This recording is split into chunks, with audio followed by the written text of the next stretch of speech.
Assalamualaikum warahmatullahi wabarakatuh. Selamat siang. Kalau bisa semangat ya. Selamat siang.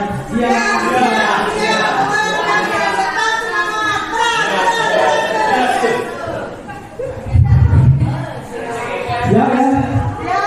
Lagi nih. Selamat siang.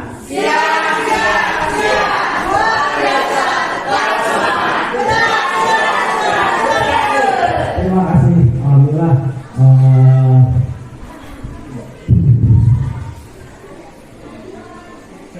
Terima kasih atas sambutannya. Salam sejahtera buat kita semua. Semoga berlimpah berkah kepada kita kesehatan serta manfaat dari materi hari. Sebelumnya mungkin saya akan memberikan sesuatu pemahaman. Di sini saya bukan memberikan pelajaran ikan itu berenang.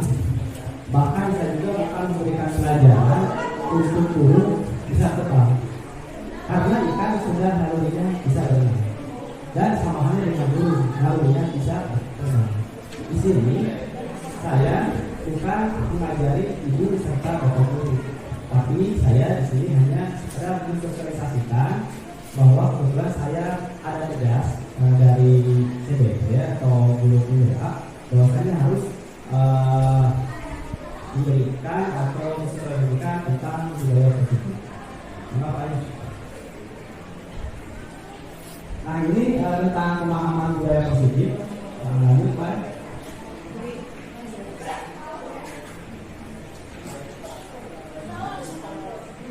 Nah, budaya positif itu adalah nilai-nilai keyakinan dan kebiasaan-kebiasaan universal yang diterapkan di sekolah agar dapat berkembang menjadi pribadi yang kritis. Maksud dari budaya positif itu adalah nilai keyakinan. Apa sih nilainya? Apa sih keyakinan? Kita harus tahu dulu nilainya apa dan apa yang diyakini.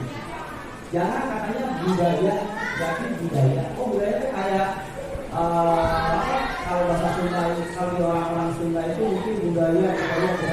Budaya itu dengan istilahnya seni, gitu kan. Terus apalagi itu tampilan-tampilan, gitu kan. Tapi di sini adalah budaya positif. Maksud budaya positif itu nilai-nilai serta keyakinan dan kebiasaan-kebiasaan apa saja sih yang dilakukan di sekolah ini, yang sehingga bisa diterapkan kepada anak. Kemudian hari anak itu mempunyai disiplin yang positif. Ya, disiplin positif itu sangat dibutuhkan. Kenapa? Ya, karena ketika anak sudah mempunyai karakter disiplin, tapi karakter positif, secara tidak langsung anak itu akan mempunyai karakter yang diharapkan, yaitu sesuai dengan pedoman pendidikan kita, yaitu profil pelajar Pancasila. Ya. Nah, di sini adalah konsep budaya positif. Ketika kita ingin menerapkan budaya positif, ya, menurut Kementerian tentang kurikulum kita, yaitu kurikulum Merdeka, itu adalah perubahan paradigma belajar. Ya, terus ada juga disiplin positif, ada juga kebutuhan dasar manusia, terus ada motivasi perilaku manusia, ada lagi posisi kontrol seorang guru, ada tentang keyakinan di dalam kelas, selanjutnya itu segitiga diskusi. Ya, dari konsep ini, ya, ini adalah membiasakan siswa agar siswa itu mempunyai perilaku yang positif, mempunyai perilaku yang berbudaya positif. Ya. Kenapa demikian? Karena setiap manusia tidak luput dari hal-hal yang negatif. Maka dari itu tugas seorang guru, ya, hanya menuntun anak, ya, tidak mendidik anak, hanya menuntun anak ke arah, ke arahnya, sesuai dengan tuntutan pada zaman ini.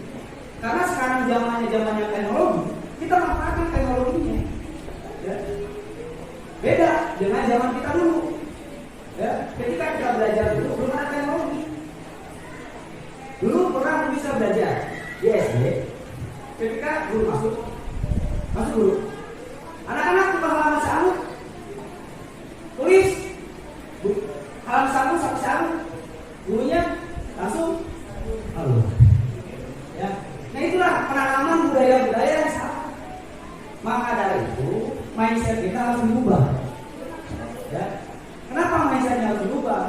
mindsetnya masih ortodok, mindsetnya masih yang dulu, apa yang kita laksanakan oleh guru kita dulu, kita akan lagi ke anak didik kita yang sekarang beda zaman.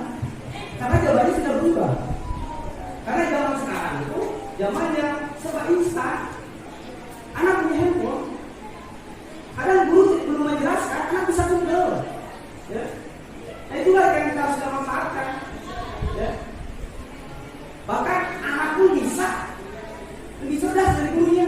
Ada. Ya. Maka dari itu kita tanamkan. Percuma anak cerdas, tapi dia tidak mempunyai karakter yang kuat. Karakter itu apa sih? Kebiasaan yang positif. Ya. Kenapa kita kebiasaan positif? Karena kalau negatif tidak jelas. Ya. Kalau kita sudah menanamkan karakter yang positif, ketika anak lulus dari SMP, SMA, bahkan perguruan tinggi, ketika dia hidup di masyarakat, dia sudah mempunyai karakter yang kuat. Ya. Dia tutur kata seperti apa, ya, berbicara ke yang lebih atas seperti apa. Nah itulah yang kita harapkan sebagai seorang guru. Kita hanya menuntun anak ke para kodratnya sesuai dengan kodrat zaman dan kodrat akademik. Nah, ketika perubahan paradigma belajar itu dimulai pada mungkin kurikulum merdeka ya, nanti paradigmanya berubah dari kurikulum A, B, C, 94, terus 2098, terus KPK, terus KPSP, terus kurikulum satu lagi mungkin yang kemarin itu kurikulum 13. Sekarang berubah lagi menjadi kurikulum merdeka, sekarang berubah lagi menjadi kurikulum nasional. Kenapa sih kurikulum berubah? Karena mengikuti zaman.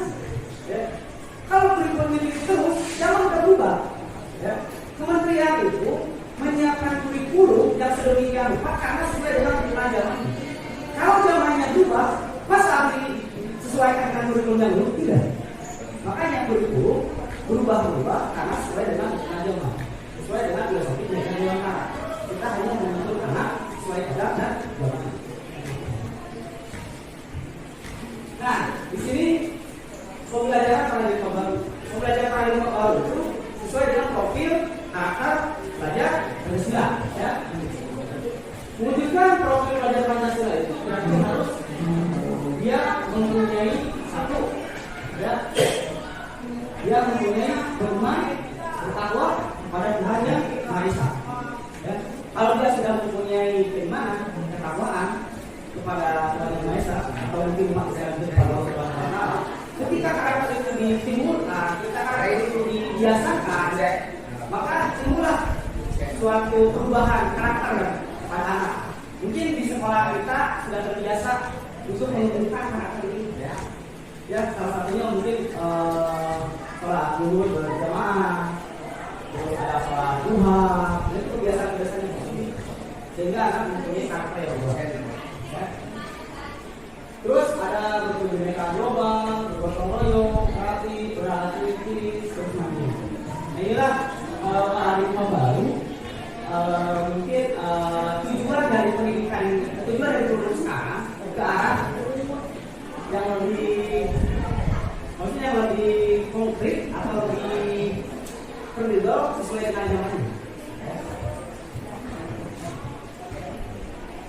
Nah, di dalam setelah kita mempunyai patokan, yaitu patokannya profil pelajar Pancasila, maka muncullah disiplin positif. Ya, disiplin positif. Ya, disiplin positif itu adalah kebiasaan-kebiasaan, ya, atau hal yang baik, satu sikap atau perilaku maupun tutur kata oleh seluruh warga sekolah, terutama bagi murid, seluruh warga sekolah. Berarti penekanannya bukan hanya untuk murid, tetapi umum keseluruhan warga sekolah. Ya. Ketika kedisiplinan positif ini sudah dijalani sesuai dengan tupoksinya, kepala sekolah tugasnya seperti apa, guru tugasnya seperti apa, siswa harus seperti apa, penjaga sekolah harus seperti apa, satpam seperti apa, penjaga parkir seperti apa, itu adalah berkolaborasi. Ketika kolaborasi ini sudah dicetuskan, sudah diyakini oleh kita semua, maka disiplin positif insya Allah dapat berjalan dengan sebagai manusia. Ya. Lanjut. Nah, ketika kita menekankan kepada anak untuk berdisiplin positif, ya, anak A, B, C, D, tapi ada satu hal, ya, kebutuhannya kurang, ya, kebutuhan dasarnya kurang. Karena setiap manusia itu mempunyai kebutuhan, ya, banyak kebutuhannya, ya. Kebutuhan dasarnya kurang, makanya dia mencari perhatian di sekolahnya. Ketika kebutuhan dasar seseorang kurang, maka secara tidak langsung, secara naluri seorang manusia pasti mencari. Contoh kecil, ketika manusia apa akan dicari? Apa? Itu naluri. Sama naluri. Ketika siswa kurang perhatian di rumah, ibu bapaknya broken home, kasih sayangnya kurang, dia caper di sekolah, cari perhatian, ya. Dia istilahnya ingin perhatikan guru, tapi gurunya tidak perhatikan. Jadi dia membuat onar di kelas. Seakan dia ingin perhatikan, karena dia kasih sayangnya kurang. Tapi kebutuhan dasar manusia ada yang kurang, ya. Di sini kasih sayang dan rasa diterima dia kurang, jadi dia caper di kelas. Bapak dong membantu kanan, itulah sapa-sapanya anak-anak zaman sekarang. Ya. Ketika disiplin positif kita terapkan, kita harus tahu dulu kebutuhannya apa sih. Kalau kebutuhannya belum terpenuhi, mustahil disiplin positif bisa terpenuhi. Ya. Kita harus tahu dulu anak-anak sesuai dengan kebutuhannya. Ya. Di sini bertahan hidup, gitu kan. Ya dan udah kita sebagai manusia. Kalau kita lapar harus makan, ya. Sama halnya dengan kesenangan, kebebasan, kekuasaan, ya, dan lain-lain. Itu banyak. Nah, di sini 5 dasar kebutuhan, ya, manusia. Yang pertama itu bertahan hidup serupa, ya. Yang mungkin yang tadi kita bahas, ya, bahwa manusia itu pasti butuh makan, ya. Dia butuh kesehatan, ya. Terus mungkin dia perlu pakaian. Karena kalau manusia tidak menggunakan pakaian, pasti tanda tanyanya besar. Ya. Tapi kebutuhan pakaian itu, kalau tidak menggunakan pakaian, pakaian dibutuhkan atau diinginkan? Dibutuhkan. Karena kita dibutuhkan untuk orang kita. Itu adalah modal dasar sebagai manusia. Ya. Kebutuhan yang paling utama, ya. Makan, kesehatan, pakaian, rumah, tempat tinggal. Kalau belum mampu, ya cari jalan solusinya. Yang penting kita mempunyai tempat tinggal. Itu adalah kebutuhan dasar. Ya. Terus kasih sayang dan rasa diterima. Sama halnya dengan siswa dia butuh diterima di kelasnya, jangan dibully, dan dibully. Ketika anak melakukan kesalahan langsung dijas, dihukum. Kamu salah, kamu ini itu yang salah. Makanya mindsetnya kita ubah. Ketika pola disiplin itu diterapkan, kita sudah tahu dasar-dasar apa saja yang dibutuhkan oleh siswa. Misalnya ya. Terus di situ ada penguasaan kebutuhan kemampuan atas kemampuannya, dihargai, berprestasi, diakui dan lingkungan. Kadang ketika guru menjelaskan, ketika terus siswa istilahnya bertanya, terus siswa menjawab. Kadang-kadang ada teman-temannya yang tidak menghargai guru. Ketika siswa menjawab, anak-anaknya mencemooh. Tidak. Itu mungkin masalah-masalah kompleks begini di sebuah sama. Karena setiap manusia itu pasti berbeda-beda yang dibutuhkan. Terus kebebasan, ya, kebutuhan akan pilihan dari mandiri untuk bakal baru dan mampu mengendalikan arah dirinya.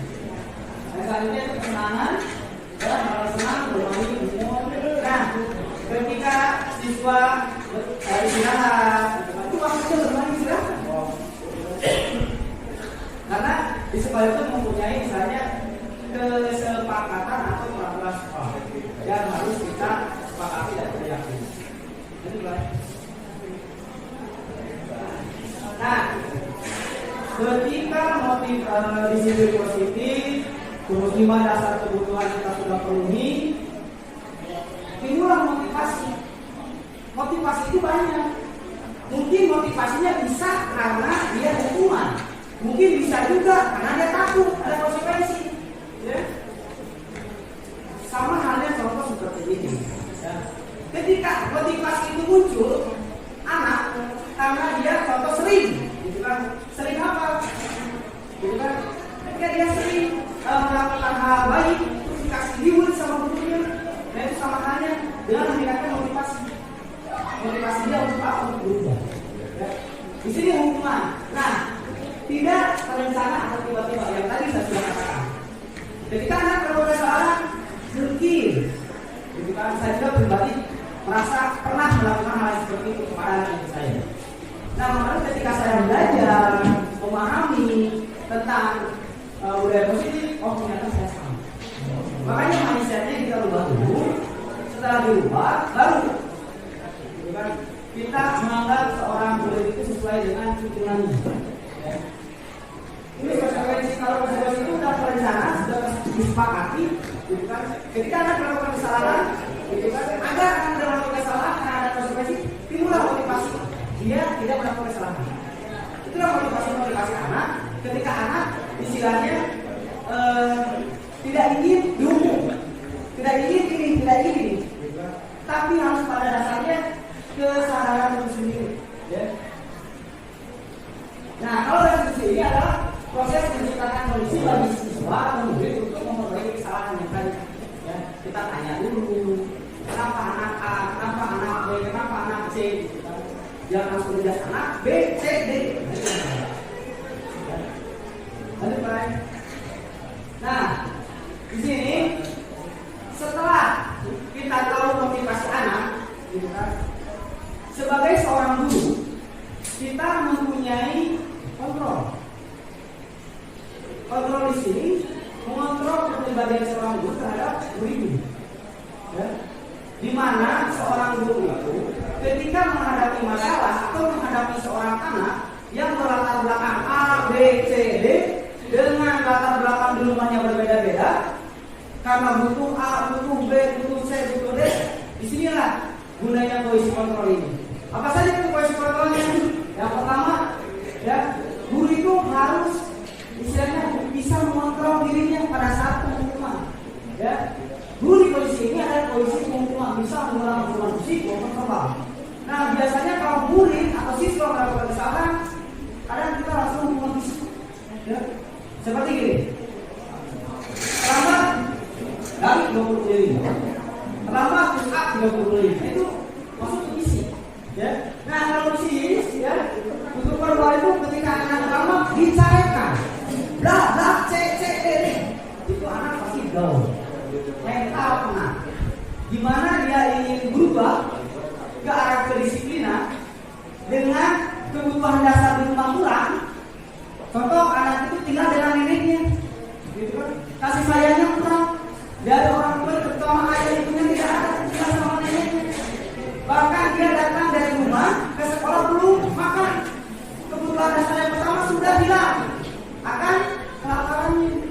Sudah datang ke sini terlambat, diceraikan ibu gurunya, ya, dan lain-lain. Ya. Terus yang di sini adalah posisi kontrol di mana pembuat merasa bersalah. Posisi ini biasanya guru akan berusaha lebih lembut. Berapa lembut? Siswa, jangan kasih bagus. Langsung ada detik. Itu adalah posisi yang sangat merugikan. Maksud dari sini adalah menekankan. Saat itu langsung mengejar seksual. Itu sangat mendorong anak, ya. Anak pasti gaul, anak pasti ada misalnya pemekasan di dalam hatinya. Terus ada juga posisi kontrol itu sebagai teman. Mungkin ini yang sering kita lakukan, ya, berdiskusi dengan anak, gitu kan? Kebanyakan sebagai teman, gitu kan? Tidak meyakini murid, namun akan tetap berupaya mengontrol murid melalui persuasi. Jadi ke murid itu seakan-akan teman.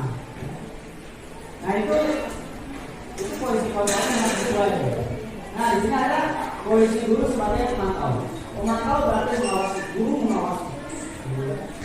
Ya, terus pada saat kita mengawasi, kita bertanggung jawab atas perilaku orang yang kita awasi. Jadi kalau misalnya murid yang salah, dipantau. Ya, terus, karena kita biasanya kontrol diri sebagai pengawal. Nah ini adalah posisi sebagai manajer. Posisi terakhir yaitu manajer adalah posisi di mana kita berbuat sesuatu bersama dengan murid, mempersilahkan murid tentang menjawabkan perilakunya. Jadi ketika murid melakukan kesalahan, gitu kan, bertanggung jawab, ya, bertanggung jawab apa yang telah dilakukan. Lanjut. Nah, di sini contoh dari komisi kontrol guru sebagai pemimpin, ya. Ya, jadi langsung ada kata-katanya itu nadanya tinggi, ya, gitu kan. Terus bahasa tubuh masanya ngotot, gitu kan. Belajar itu juga menahan kepasukan. Kamu terlambat, lah, itu langsung dijelaskan, ya. Nah di sini perasaan bila guru tersebut pada saat gurunya datang langsung dijelaskan. Nah ketika pengumuman ini tidak murid, maka hasilnya akan seperti ini. Kebetulan murid masih marah, beda, karena istilahnya itu disarankan dan lain-lain. Ya mungkin akan istilahnya jadi susah dulu murid akan mengusahakan bukunya atau belajarnya lebih buruk lagi lah, karena dia sudah bisa. Nah jadi kita ada contoh ketika posisi orang itu sebagai membuat salah. Jadi ada suaranya lemah, lembut, halus, gitu kan. Bahasa tubuhnya merapat pada anak, bawaslu, gitu kan. Jadi adik kamu bagaimana ya? Kamu sudah berjanji dengan ibu tidak akan terlambat lagi. Kamu kenapa ya senang sekali mengecewakan itu kata-katanya mengecewakan. Kita garis bawahi kenapa mengecewakan itu? Ketika ada kata-kata mengecewakan guru, ya, secara tidak langsung kalau dia seorang murid langsung.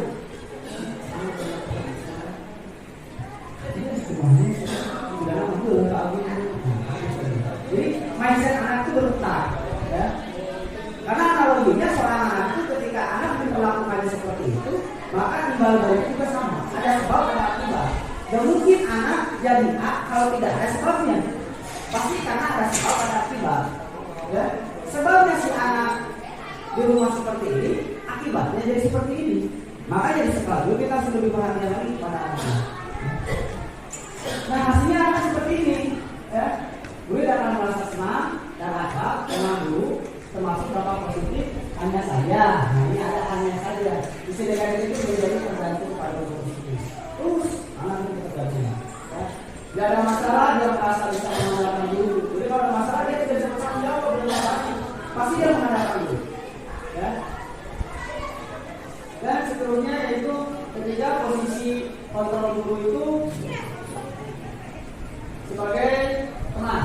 Nah, di sini suaranya ramah akrab seakan kepada temannya saja. Guru ketika anak ramah, gitu kan. Jadi bicaranya sesuai dengan jadi seakan-akan itu temannya, gitu kan. Tadi, ayolah, bagaimana sih kamu? Jadi kata-katanya kata-kata siswa, bukan kata-kata dari seorang pendidik. Jadi dia kata-katanya misalnya kalau karena bahasa siswa itu bahasa gaul, dia guru itu menempatkan polisi kepada guru itu dari siswa atau temannya. Nah kalau ini diucapkan ke guru sebagai teman kontrolnya, maka hasilnya akan seperti ini. Ya, karakter siswa pun akan jadi mudah merasa senang dan akrab dengan guru, termasuk dampak yang positifnya itu positifnya, tapi negatifnya kedepannya bisa saja siswa itu akan misalnya akan sudah itu merugikan. Jadi kalau kuasa keuangan gimana? Nah di sini polisi kontrol sebagai guru ya. Tadi tahu kamu jam berapa kita memulai? Pasti buka tahupan. Kamu terlambat dulu. Nah ini posisinya sebagai pemantau.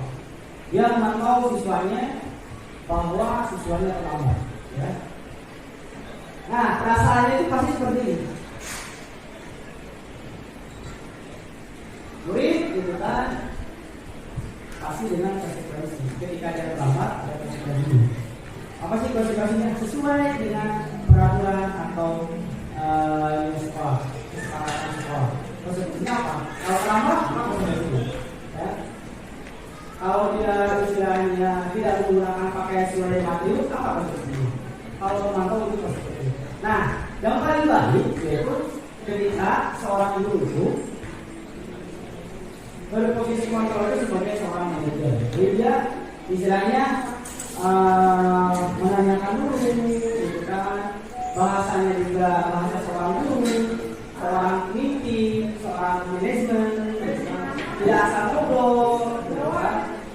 Saya bisa menanyakan tentang saya apa, gitu kan, tugas itu dan lain-lain. Ya. Lanjut Pak. Nah di sini, gitu kan, pada posisi manajer maka seorang guru sebaiknya tulus, ya, tidak perlu marah, gitu kan, tidak perlu menegangkan suara, apalagi menunjuk-nunjuk. Jadi biasa saja, sesuai seorang manajer itu seorang pemimpin. Ya. Fokus pada murid, bukan untuk membahagiakan guru atau orang tua. Bukan, murid mudah mengetahui adanya suatu masalah dan sesuatu itu perlu, gitu kan, untuk dia bertanggungjawabkan. Ketika dia melakukan kesalahan, dia bersedia untuk bertanggung jawab dan kesalahan itu. Baik. Nah, sekarang ketika kita sudah mengetahui 5 posisi kontrol dulu. Nah, sekarang ada pertanyaan. Posisi kontrol apa aku? Saya kecewa sekali dengan kamu. Ada yang bisa jawab? Ada yang bisa jawab? Merasa bersalah. Ada lagi? Saya kecewa sekali dengan kamu. Itu kata-kata yang dilontarkan oleh guru. Apa sih yang dirasakan? Kecewaan. Jadi kalau seorang guru memberikan pertanyaan, saya kecewa. Apa sih? Perasaan apa yang ada di dalam pertanyaan? Apa? Pasti dia merasa. Kita lihat jawabannya.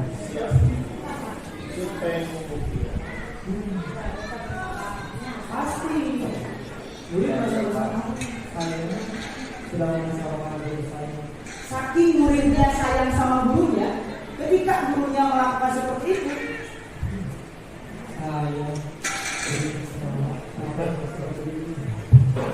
ada murid yang seperti itu ya. Ada murid yang ngefans sama guru. Ya. Tapi ketika gurunya berkata seperti itu, saya kecewa sekali dengan kamu. Langsung dalam hatinya. Saya sudah melakukan kesalahan. Ada satu lagi soalnya. Nah, posisi kontrol apa aku? Kira-kira bagaimana kamu akan memperbaiki masalah? Dulu, apa? Nah, ini kan dia menanyakan dulu. Ketika dia melakukan kesalahan, coba sekali. Jadi posisinya itu dia sebagai dia menanyakan dulu. Menanyakan balik, ada feedback tentang balik. Guru menanya, kita menjawab. Feedback tentang balik. Jadi tidak istilahnya suruh A, B, C, D, E, tidak umum daun. Nah, kalau guru seperti itu, siswanya seperti itu, makanya karakter tidak muncul. Disiplin positif tidak akan ada. Ya. Ketika guru sudah menanyakan, itu kan hal yang jalanan, terus dia mengakui, dia siap untuk memperbaikinya, itu ada feedback, ada umpan balik. Ketika feedback itu muncul, dan anak langsung menyadari bahwa dia salah. Makanya langsung dia minta maaf dan memperbaiki kesalahan itu agar kesalahan itu tidak terulang. Lanjut. Nah, ketika semua kontrol guru dalam posisi seperti ini, kita masuk ke dalam keyakinan kelas. Apa sih keyakinan kelas? Keyakinan kelas itu adalah kesepakatan yang diyakini bersama guru dan murid dengan harapan dapat meningkatkan kedisiplinan. Jadi kalau sudah disepakati, sudah diyakini keyakinan kelas itu, maka harus ditaati. Ya. Tapi keyakinan kelas merupakan pernyataan universal dibuat dibentuk positif dan bersifat abstrak. Jadi kata-katanya itu bukan kata-kata yang negatif keyakinan kelas itu. Ya. Jadi kata-katanya yang unsur-unsurnya yang berpositif, kata-kata positif. Jadi kata-kata yang membangun, kata-kata yang berkarakter. Nah, mungkin kata-katanya itu kan contoh seperti ini kata-katanya, gitu kan. Datang tepat waktu, gitu kan. Kalau membuang sampah, gitu kan, jangan membuang sampah. Itu kan ada kata-kata jangan. Jangan itu berarti kata-kata negatif. Jangan buatkan seperti itu.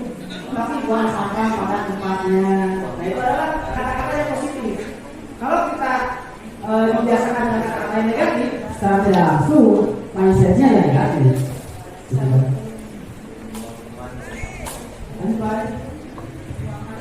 Nah, ketika keyakinannya sudah disepakati, gitu kan, disiplin positif telah dilalui, ketika sudah melakukan kesalahan, ada langkah-langkah yang tepat untuk menyelesaikan permasalahan itu. Ya. Apa sih langkah-langkahnya? Nah ini adalah langkah-langkah untuk penyelesaian masalah, yaitu segitiga kesimpulan. Nah ini adalah proses dialog, ya, yang dijalani guru atau orang tua agar dapat menghasilkan guru yang mandiri dan bertanggung jawab. Jadi berdialog dulu, gitu kan. Ketika langkah-langkah ini istilahnya langkah-langkah ini dilaksanakan, gitu kan. Ketika siswa melakukan kesalahan atau dia tidak meyakini dengan keyakinan kelasnya, guru itu berdialog, menanyakan dulu apa itu permasalahannya, menstabilkan jiwanya, menstabilkan dulu permasalahannya, dicari tahu dulu apa permasalahannya, ditanyakan lagi sudah sesuai dengan keyakinan kelas atau tidaknya. Nah, ketika pertanyaan-pertanyaan itu dilontarkan oleh seorang guru, maka secara tidak langsung siswa akan menjawab. Ada feedback, ada umpan balik dari situ. Sama halnya seperti ini. Nah, yang pertama itu ketika langkah-langkah restitusi dilaksanakan, kita harus menstabilkan dulu identitasnya. Jadi ketika kita bertanya kepada seorang siswa yang berbuat salah, gitu kan? Jadi kalau siswa contoh berbuat salah, ketika dia istilahnya dicontek jawabannya, terus dia marah-marah, gitu kan? Terus jadilah kegaduhan di kelas. Ketika siswa yang marah-marah itu dipanggil oleh gurunya, tanyakan dulu. Jangan langsung mengejar. Kalau kita apa gini, nah, jangan sampai begitu juga. Tapi tanyakan dulu, gitu kan? Sudah ditanyakan, barulah dipakai sedikit, gitu kan? Berbuat salah itu manusiawi. Jadi ketika anak itu mendapatkan marah-marah manusiawi, kenapa? Karena dia dicontek oleh siswanya. Itu manusiawi. Sama halnya saya juga sama, dibandingkan Bapak juga sama dulu seperti itu. Ketika jawaban saya dicontek, pasti saya akan gini si Bapak pernah itu, ini ada sendiri, semuanya umur. Tidak, maka ada kelanjutannya ketika itu. Ketika sudah menstabilkan identitas, sudah kamu berhak, kita merasa begitu, kita bisa menyelesaikan ini dan lain-lain, maka kita lanjut ke langkah yang selanjutnya, yaitu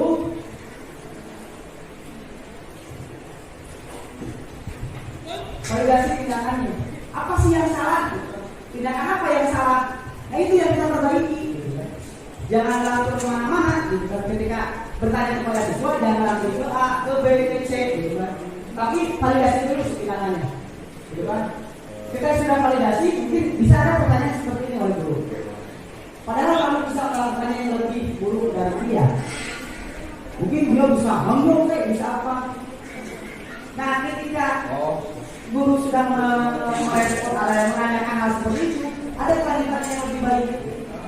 Untung saja kamu tidak melakukan hal yang lain seperti ini, seperti itu dan lain-lain. Terus mungkin guru juga kalau masih punya alasan,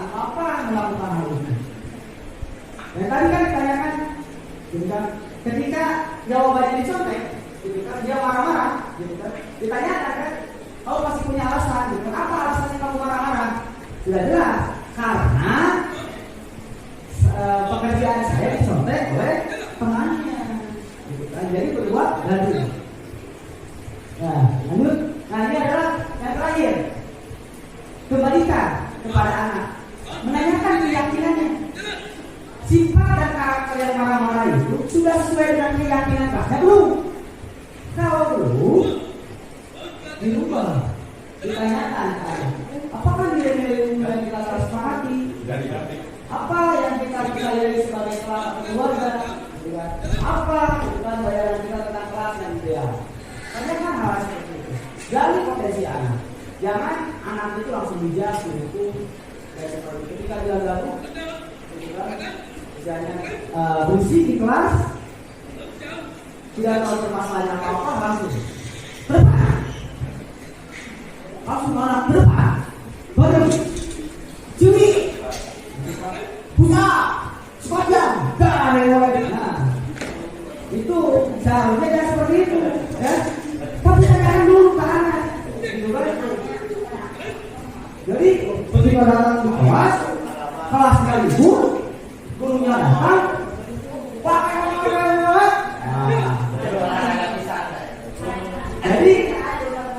jadi kedepannya harus diubah.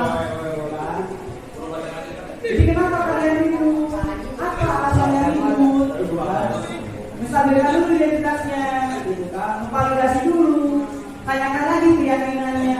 Apakah yang di kelas sesuai dengan keyakinan atau tidak? Nah, itu harus berlanjut. Itu karakter dan tanggung jawabnya akan termotivasi. Gitu kan? Ketika dia sudah merasa bersalah dan dia siap bertanggung jawab dengan apa yang dia lakukan, muncullah karakter yang muncul. Karakter apa? Karakter profil pada profesi. Karena setiap siswa atau setiap orang ketika melakukan kesalahan siap bertanggung jawab. Jadi yang ditekankan di sini adalah ketika sudah melakukan kesalahan dia siap bertanggung jawab. Ketika dia sudah merasa siap bertanggung jawab, lanjut ke sekolah yang lebih tinggi, ke SMA, SMK atau perguruan tinggi, bahkan ketika dia lulus, ketika karakter tanggung jawab ini sudah muncul di kehidupan masyarakatnya, dia pasti akan bertanggung. Ketika saya melakukan kesalahan, saya siap bertanggung jawab. Begitu. Jadi karakter itu sudah muncul dari awal. Ya. Nah, terima kasih. Ya, kasih Pak. Mungkin ini adalah paparan ya, dari saya tentang pembiasan budaya positif. Gitu kan.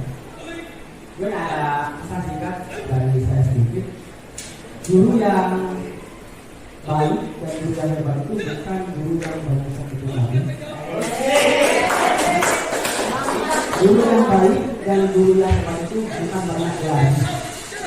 Tapi guru yang baik dan hebat adalah guru yang dicintai oleh siswanya, guru yang dirindukan oleh siswanya, guru yang disenangi oleh gurunya.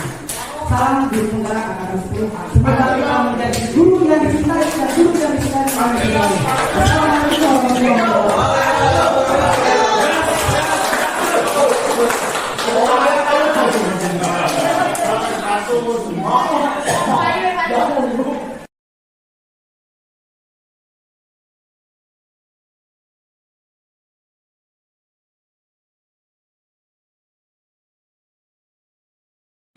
Selamat pagi anak-anak.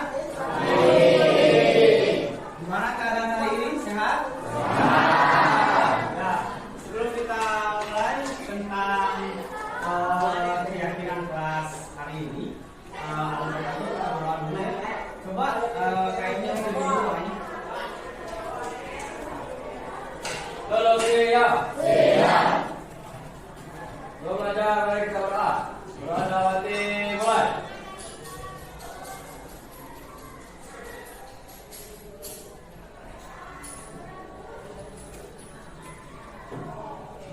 Selesai. Mari salam. Assalamualaikum warahmatullahi wabarakatuh. Waalaikumsalam warahmatullahi wabarakatuh. Ada yang tahu apa itu keyakinan?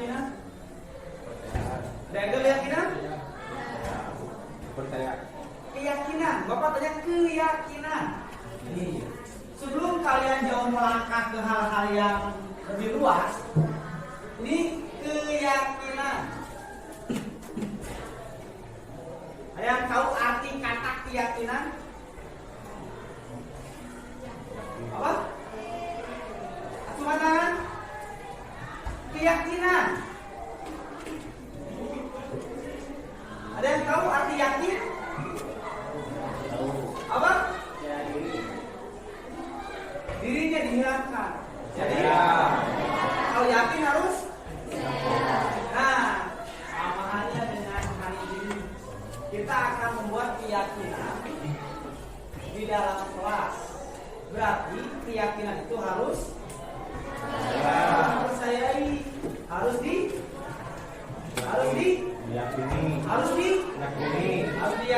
harus ditaati. Ya. Kalau keyakinan di dalam kelas ini sudah disepakati, ya, akan terbentuk sebuah hal-hal yang positif. Contoh, kalau keyakinan kelas sama halnya atau kurang lebih sama dengan peraturan, berarti di sekolah ada peraturan tidak? Apa peraturan sekolah? Apa? Cuma tangan? Tidak membuang sampah sembarangan. Terus? Apa? Memakai baju rapi. Terus? Tidak memakai sepatu putih. Terus? Apa? Ada lagi nggak? Rambut tidak gondrong. Terus? Datang terlambat. Apa lagi? Tidak merokok. Ada yang suka merokok di sini? Ada tidak? Jangan, nggak boleh ya. Nah, itu peraturan itu bagus, tapi kata-katanya kurang indah. Karena untuk membiasakan budaya positif, ya, jangan ada kata-kata tidak, jangan ada kata-kata jangan. Ya, kalau kamu buang sampah sembarangan, ya, jangan buang sampah sembarangan. Nah, peraturan itu kan tertulis ya, jangan buang sampah sembarangan. Nah, kalau dalam keyakinan kelas yang kita akan tutup ini, jangan ada kata-kata jangan. Jangan juga ada kata-kata tidak. Contoh, tadi ada siapa yang bilang buang sampah sembarangan gimana tadi? Dilarang. Nah, kata-kata dilarang nggak boleh. Ya, itu kata-katanya negatif. Cari kata-kata yang lebih positif sehingga menumbuhkan keyakinan kamu bahwasanya membuang sampah itu harus pada tempatnya. Jadi bisa dengan kata-kata apa? Membuang sampah pada tempatnya. Ada kata-kata jangan tidak? Tidak. Itu suatu hal kecil. Ya. Jadi keyakinan yang kita akan buat, keyakinan yang akan kita sepakati, yaitu keyakinan dari kelas 8C. Nah, ketika keyakinan itu sudah disepakati oleh seluruh kelas 8C, maka sudah tentu keyakinan itu harus ditaati, harus dipatuhi. Ya, jangan sampai tidak ditaati atau dipatuhi. Kalau itu terjadi, berarti akan ada apa? Apa? Akan ada apa? Akan ada konsekuensinya. Apa konsekuensi? Konsekuensi itu adalah tanggung jawab kamu kelas 8C yang bagaimana telah kita sepakati keyakinan kelasnya. Jika ada yang melanggar, konsekuensinya yaitu bertanggung jawab dengan apa yang kamu kerjakan. Contoh,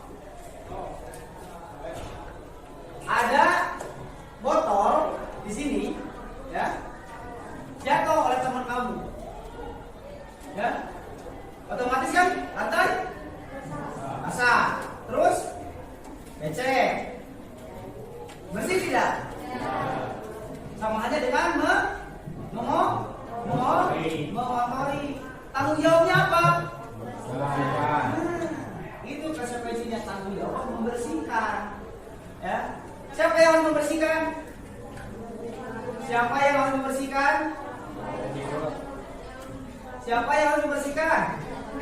Nah, ya, yang menyembelihnya. Dapat dipahami? Oke. Nah, kita buat kesepakatan hal-hal apa saja yang kalian yakini yang harus kita taati bersama, ya, agar kelas ini dapat kondusif, aman, nyaman, tentram, tidak ada gangguan sama sekali, khususnya dari kelas C sendiri, umumnya bagi seluruh sekolah di SMP 1 Negeri Sangkuang. Nah, ntar Bapak bagikan, ya, kertas selembar, satu orang satu, ya. Kalian menuliskan hanya satu saja, tidak usah banyak. Satu saja keyakinan yang kalian inginkan. Ntar keyakinan kita tempel semua, kita pilih mana yang kita sepakati untuk menjadi keyakinan atau pedoman yang kita akan laksanakan. Bisa dimengerti? Cuma satu, kan tadi Bapak udah kasih contoh, ya. Apa? Tadi ada yang tidak membuang sampah sembarangan. Nah, kalau ada kata-kata tidak, kata Bapak juga jangan menggunakan kata-kata negatif, tapi gunakanlah kata-kata yang positif. Positif itu berarti kalian yang terbaik. Contoh, ya, ketika ada seseorang di kelas yang berisik, ya, yang gandeng, ya, berarti kan itu tidak menghargai siapa? Tidak menghargai guru, teman, dan dirinya sendiri. Karena dia sudah tidak bisa menghargai dirinya sendiri, otomatis dia juga tidak akan bisa menghargai orang lain. Nah, itu adalah kebijakannya, ya. Siap untuk menuliskan kata-katanya tentang keyakinan yang diyakini, satu saja. Siap? Siap. Oke, Bapak bagi, ya. Siapkan dulu poinnya. Kalian hanya menulis saja, satu saja. Jangan sama, ya. Jangan sama dengan teman sebangku. Jangan sama.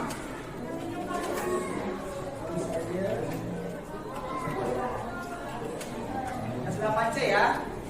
Sekalian ini apa? Dikasih nama di atasnya. Apa yang? Yuk tuliskan. Nama Bapak? Ya, kasih nama. Kalau sudah belum? Sudah belum?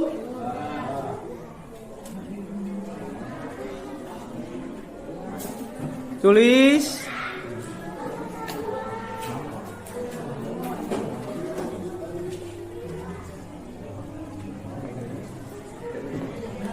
Kalau sudah, tempel di sini.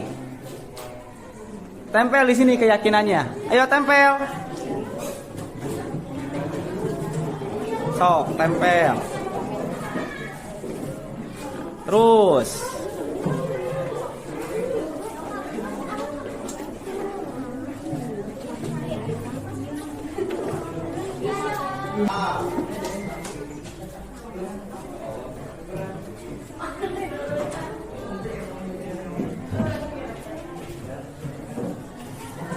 Ada lagi tidak? Ini adalah keyakinan dari kelas 8C.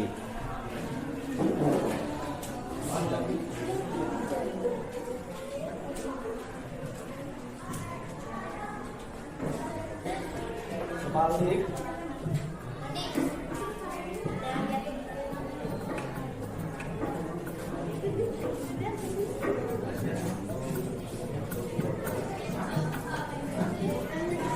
Harus lebih rajin, ya.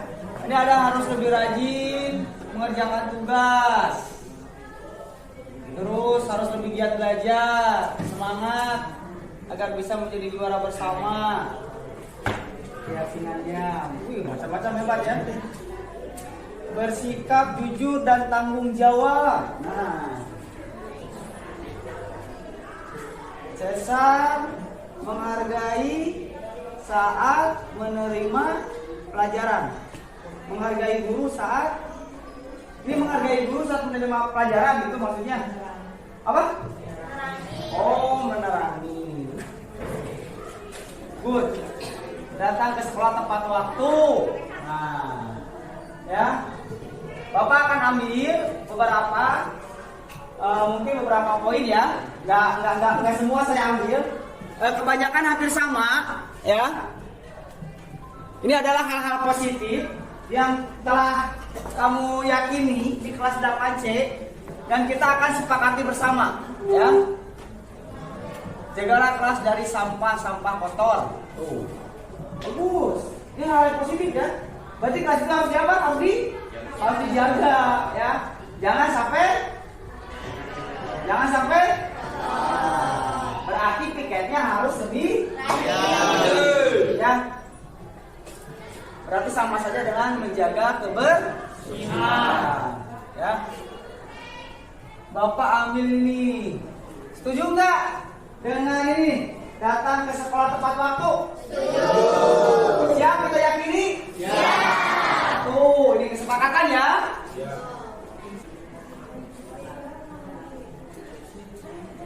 Nah, ini sama halnya dengan yang tadi ya. Menjaga kebersihan, datang tepat waktu, udah tadi hampir sama kan? Ya, ini dah nih, menjaga kebersihan kelas dan lingkungan sekolah. Setuju tidak? Siap kita sepakati? Ya. Berarti kita harus menjaga kebersihan dan lingkungan sekolah. Ya, tuh terus. Nah, ini saling menghargai dan saling menghormati dan menghargai. Setuju tidak? Setuju. Nah, ini artinya kalau kamu menghargai dan menghormati teman dan guru, ya, sama di sini juga ada nih. Menghargai guru, masuk nggak ke sini? Masuk tidak? Tuh, terus sini ada juga nih. Tuh, teman dan teman saling menghargai dan tidak boleh saling menghina. Masuk tidak ke sini? Karena ini ada kata-kata menghormati. Kamu harus bisa menghormati teman, jangan saling menghina. Nih, masuk ke sini ya. Sepakat tidak? Oke. Kita ambil 2 lagi. 5 cukup? Ya. Nah. Nih. Mentaati peraturan di sekolah. Setuju tidak? Setuju. Ya. Jadi peraturan yang ada di sekolah harus ditaati. Termasuk 1. Nih, pakai topi setiap upacara. Masuk tidak ke sini? Masuk. Nah, ini pakai sepatu hitam. Masuk nggak ke sini? Masuk. Nah, berarti hampir sama ya. Ini garis besarnya.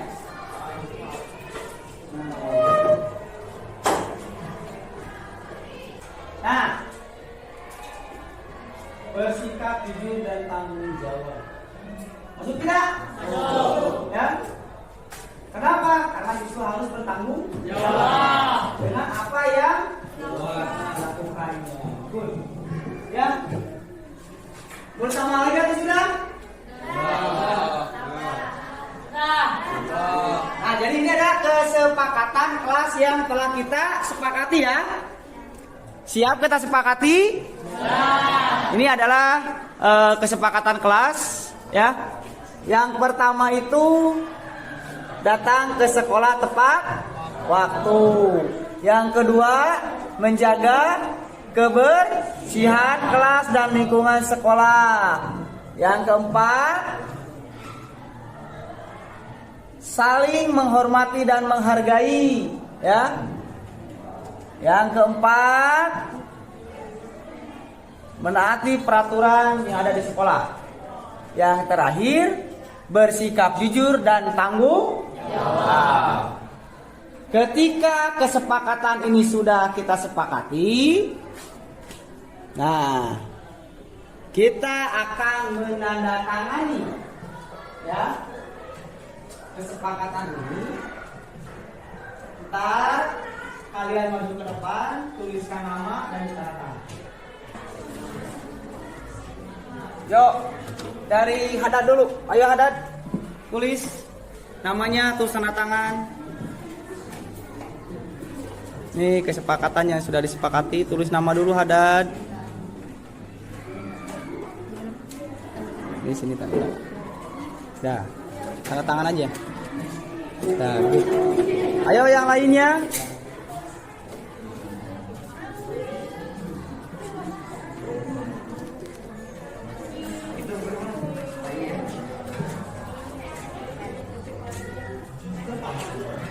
Kesepakatannya ya.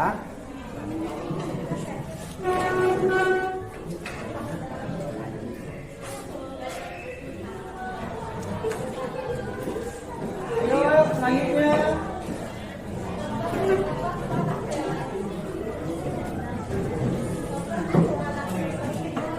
Ayo terus.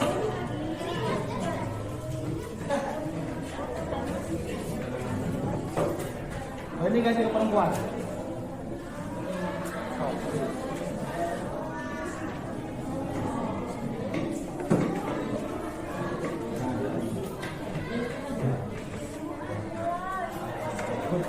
Perempuan sekarang. Bukan usaha tadi ya.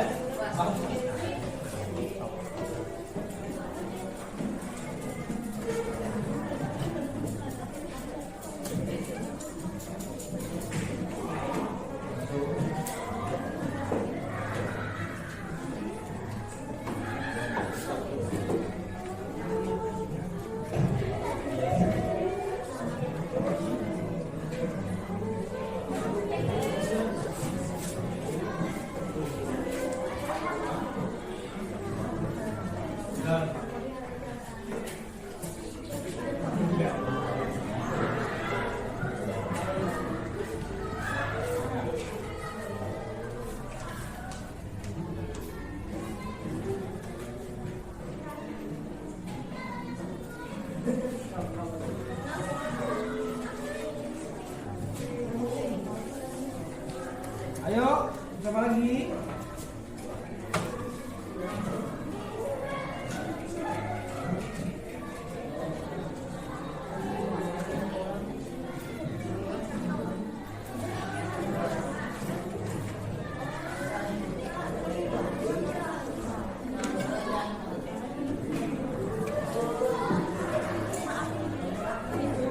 Yang belum pati. Lanjut, ayo.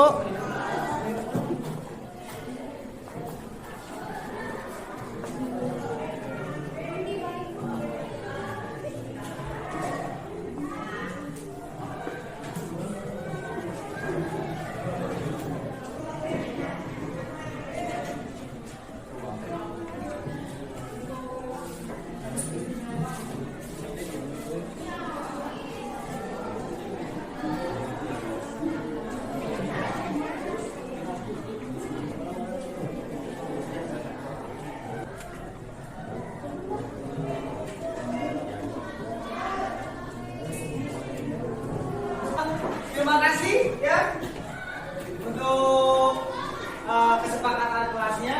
Keyakinan ini adalah cerminan dari apa yang kamu harapkan di kelas 8C. Mudah-mudahan keyakinan ini dan telah kita sepakati menjadi keyakinan kelas ya. Kesepakatan kelas ini tolong ditanamkan dalam pikiran kalian, dalam hati kalian, apa yang sudah menjadi kesepakatan kelas laksanakan dengan rasa bertanggung jawab ya, karena ini bukan paksaan. Apakah ini ada pemaksaan? Ya. Di sini tidak ada pemaksaan. Ini adalah kamu yang menulis sendiri ya, keyakinan apa saja yang kamu inginkan. Nah, setelah kamu menulis sendiri, kita sepakati juga bersama, dan inilah jadinya keyakinan kelas yang telah kita sepakati. Satu ya, datang ke sekolah tepat waktu, berarti tong telat, jangan telat. Kita masuk jam berapa?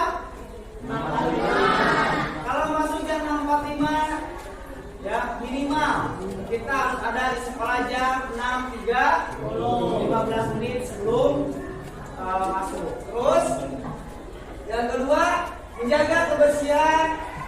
dan lingkungan sekolah.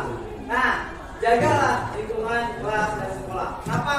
Karena kelas yang bersih, kelas yang nyaman, sekolah yang bersih, sekolah yang nyaman, ya, akan menjadi tombak bagi terciptanya generasi muda, ya, yang berprofil pelajar Pancasila. Ya, oke. Nah, yang ketiga, saling menghormati dan menghargai. Nah, saling menghormati, kamu harus saling menghormati dengan antar teman, saling menghargai dengan teman, saling menghormati dan menghargai dengan guru, ya, dengan lingkungan yang ada di sekolah atau yang lainnya. Nah, yang keempat, menaati peraturan sekolah, ya. Jadi taati peraturan-peraturan yang ada di sekolah. Yang terakhir, bersikaplah jujur dan tanggung jawab, karena kejujuran adalah buah dari kesuksesan.